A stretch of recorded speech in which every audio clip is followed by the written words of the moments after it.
SUCI communist ने ग्वालियर में press वार्ता आयोजित की।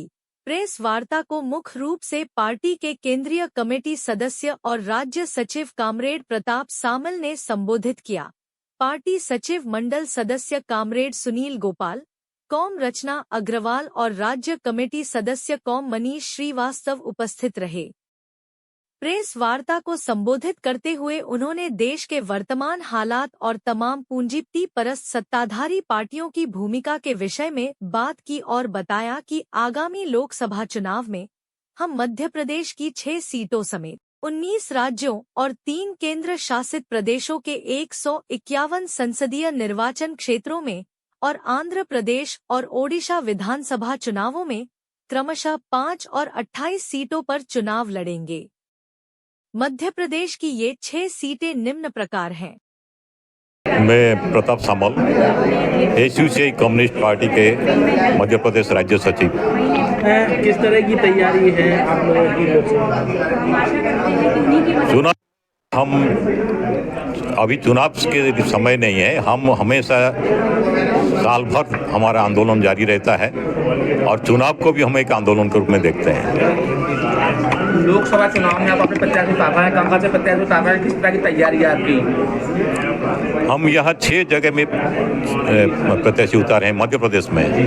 पूरे देश भर में हमारे 151 सीट में हम लड़ रहे हैं और मध्य प्रदेश में 6 सीट पे हम लड़ रहे हैं। एक है ग्वालियर, जिसमें से ये कमर रचना अग्रवाल है, और गुना शिवपुरी से मनीष श्रीवास्तव हैं, और भोपाल से मुदित भटनागर हैं, सागर से रामावतार शर्मा है, और जबलपुर से सचिन जैन है, इंदौर से अजीत सिंह पवार हैं। क्या मुद्दे हैं आप लोगों के?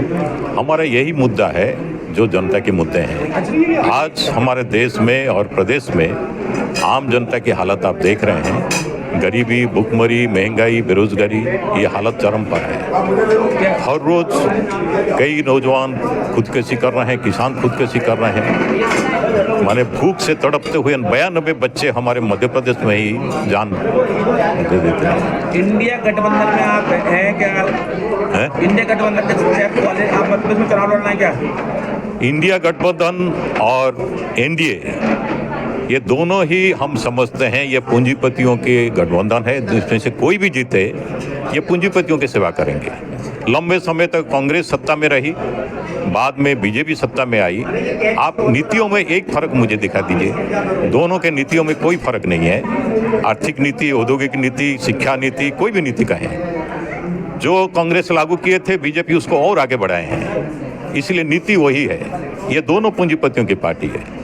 अगर देश में कुछ सुधार करना है, आम जनता की पार्टी को आगे लाना पड़ेगा, क्रांतिकारी पार्टी को आगे लाना पड़ेगा। हमारी पार्टी मार्क्सवाद लेनिनवाद कॉमरेड शिवदास को उसके चिंतन के आधार पर गढ़ी हुई है। आपका एक सांसद नहीं है, इतने बड़े बड़े राजनीतिक दल हैं, कांग्रेस है, बीजेपी है, कैसे पताका फहरेगी? क्या फिर सब जीरो हो जाएंगे जो लोग जो खड़े हुए हैं? नहीं, देखिए, हम क्या होंगे, जीतेंगे हारेंगे अलग बात है, लेकिन हम ये जानते हैं ये अगर जीते कांग्रेस या बीजेपी, ये और नुकसान है देश के लिए। इससे जितना भी जीत जाए, ये 400 पार कर रहे हैं, अगर 500 पार करें, जितना ज़्यादा जीतेंगे इतना ज़्यादा नुकसान है। समझ रहे हैं? ये इसीलिए हम अगर एक भी जीते हैं, मैं आपको बोल रहा हूँ 2009 में हमारा एक ही MP जीते थे। आप देखिएगा उस समय का रिकॉर्ड देखिए, आप तो पत्रकार हैं सभी, कोई भी जन विरोधी नीति आई, हमारे जो सांसद थे तरुण मंडल जी थे, डॉक्टर तरुण मंडल, ये उसको खड़ा हुए। अखबारों में आई है, जिस दिन ये पार्लियामेंट में सदस्यों का ये उनका जो सैलरी में बढ़ोतरी हुआ, एक ही विरोध हुआ था उसमें, जब चर्चा हुई है। आप देखिएगा, एक विरोध था हमारे MP का।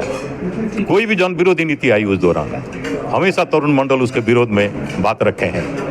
इसीलिए एक आवाज़, कम से कम जनता की आवाज़ जाना चाहिए। हम सरकार बनाए न बनाए, अगर एक आवाज़, जनता की आवाज़ वहाँ गई है, सिर्फ एक नहीं, हम जब भी पार्लियामेंट में जीते हैं, जब भी असेंबली में हमारा कोई जीता, वही आवाज़ जनता की आवाज़ बना है। इसलिए बाहर हम आंदोलन करते हैं और विधानसभा या संसद के अंदर भी जाके संघर्ष करते हैं, जनता की आवाज़ को उठाते हैं। ये हमारा लक्ष्य होता है।